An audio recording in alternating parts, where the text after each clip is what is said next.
Assalamualaikum warahmatullahi wabarakatuh. Perkenalkan, saya Eko Puji Sumaryanto dari SMA Negeri 1 Batangan Pati, calon guru penggerak Angkatan 4 Kabupaten Pati. Pada koneksi antar materi, kesimpulan dan refleksi pemikiran Ki Hajar Dewantara, saya akan menjawab beberapa pertanyaan. Yang pertama, apa yang saya percaya tentang murid dan pembelajaran di kelas sebelum saya mempelajari modul 1.1? Saya berpikir bahwa anak atau peserta didik adalah ibarat kertas kosong yang harus ditransfer dengan ilmu pengetahuan. Tugas saya sebagai seorang guru adalah untuk mentransfer pengetahuan dan keterampilan. Apa yang saya berikan kepada peserta didik sebagai suatu paket ilmu pengetahuan yang sesuai dengan tuntutan kurikulum. Pembelajaran adalah proses membuat peserta didik aktif. Pembelajaran terpusat pada peran guru sebagai pendidik sangat dominan. Kemudian yang kedua, pembelajaran yang saya laksanakan yaitu berbasis teacher center, di mana saya lebih terfokus ke tuntutan kompetensi sesuai kurikulum dan cenderung melaksanakan pembelajaran sesuai apa yang tertulis dalam kurikulum. Dan pembelajaran saya sangat dominan dalam pembelajaran yang saya lakukan dan harus menyelesaikan dalam satu semester sesuai dengan target kurikulum. Dalam pembelajaran di kelas, saya terfokus untuk target kurikulum dengan mengajar, memberikan tugas. Saya berpikir sangat mudah dalam mengajar karena memberikan materi, tugas, dan anak kita bisa mengumpulkan tepat waktu tanpa merefleksikan tentang pembelajaran yang memerdekakan anak. Yang kedua, saya percaya bahwa setiap peserta didik atau siswa mempunyai karakter yang unik. Setiap individu memiliki karakter, kebiasaan, perilaku yang berbeda.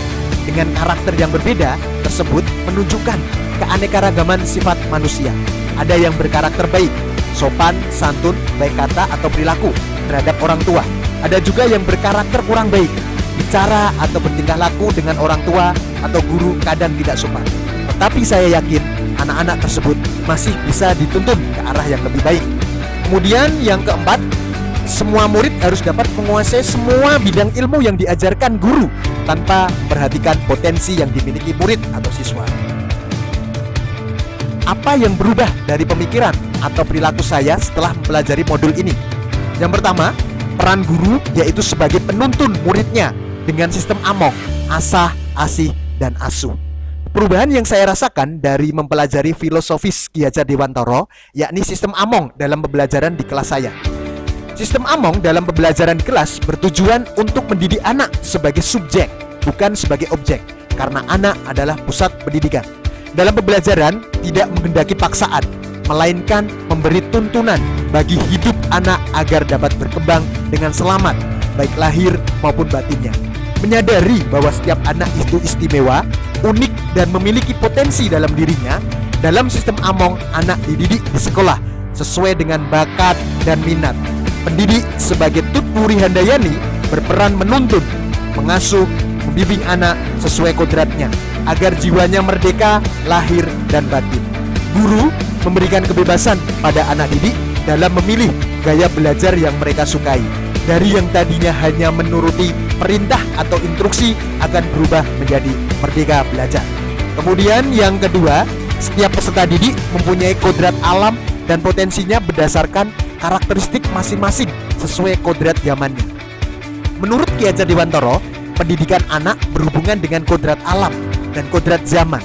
Kodrat alam, kita sebagai pendidik harus memberikan teladan yang baik dengan harapan siswa dapat meneladaninya demi membentuk karakter siswa, misalnya bersikap sopan dan ramah terhadap sesama baik di lingkungan sekolah maupun di lingkungan masyarakat.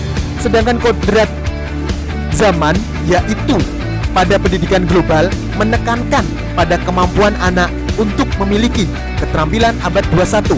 Apalagi di tengah situasi masa pandemi ini, anak dituntut untuk bisa menguasai IT sebagai salah satu sarana untuk mensukseskan pendidikan di Indonesia. Kemudian yang ketiga, pembelajaran yang saya lakukan haruslah berpusat pada siswa atau student center. Kita sebagai pendidik menjadi pemimpin yang memerdekakan dan memberi teladan, memberi semangat, memberi dorongan, dan serta mengayomi peserta didik. Guru menjadi fasilitator dan motivator dalam pembelajaran sebagai mitra belajar bagi peserta didik. Karena tujuan dari pendidikan, kita kita harus berfokus pada siswa, dan siswa. Pendidik adalah penuntun, sehingga dalam pembelajaran di sekolah, tugas guru yaitu menuntun, membimbing peserta didik dalam mencari dan menemukan konsep-konsep teori dan membantu mereka menerapkan konsep dan teori yang sudah mereka pelajari dalam kehidupannya, sehingga anak-anak atau peserta didik tidak kehilangan arah dan membahayakan hidupnya. Pembelajaran haruslah berpusat pada siswa atau student center. Dalam pembelajaran, guru harus memahami masing-masing karakteristik peserta didiknya. Kemudian yang keempat, guru dapat menerapkan ing ngarso sung tulodo, ing madya mangun karso, dan tutpuri handayani.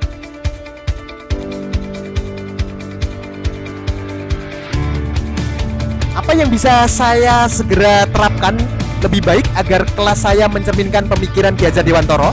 Yang pertama, merancang pembelajaran yang menerapkan merdeka belajar bagi siswa, sehingga pembelajaran yang dilaksanakan menjadi bermakna dan menyenangkan. Bermain merupakan kodrat anak. Dalam pembelajaran haruslah yang menarik, menantang, dan menyenangkan peserta didik. Yang saya lakukan yaitu membuat media pembelajaran secara interaktif dengan berbagai animasi, kemudian gambar, kemudian inovasi, dan juga saya berikan lagu-lagu agar anak ibarat bermain sambil belajar. Dan media pembelajaran interaktif ini saya taruh di Google Drive dan anak-anak bisa mengunduh atau mendownloadnya, dan anak-anak bisa melaksanakan pembelajaran secara daring dengan cara mandiri, dan mereka merasa senang dan bermakna. Kemudian yang kedua, melaksanakan pembelajaran yang berpusat pada siswa atau student center. Pada masa pandemi ini, pembelajaran jarak jauh menggunakan model pembelajaran discovery learning atau diskusi di virtual meeting atau aplikasi Google Meet. Di mana pada pembelajaran ini siswa saya suruh mempresentasikan hasil diskusinya, melakukan tanya jawab, dan saya sebagai fasilitator dalam proses pembelajaran. Ini dalam gambar ini terlihat bagaimana anak kami yang bernama Bagus Panuntun sedang melaksanakan presentasi ketika diskusi pada pembelajaran sejarah yang saya lakukan. Seperti itu. Di sini guru juga harus bisa berkolaborasi dengan siswa. Kolaborasi juga dari berbagai pihak, karena pendidikan anak memang sangat penting dilaksanakan. Guru harus bisa menyelipkan kegiatan bermain dalam pembelajaran yang dilaksanakan. Oleh karena itu, pembelajaran haruslah berpusat pada siswa atau student center. Dalam pembelajaran, guru harus mampu memahami masing-masing karakteristik peserta didiknya. Memang, bermain merupakan kodrat anak. Dalam pembelajaran, haruslah yang menarik, menantang, dan menyenangkan peserta didik. Guru tidak boleh membuat peserta didik menjadi tertekan. Guru harus bisa menyelipkan kegiatan bermain dalam pembelajaran yang dilaksanakan.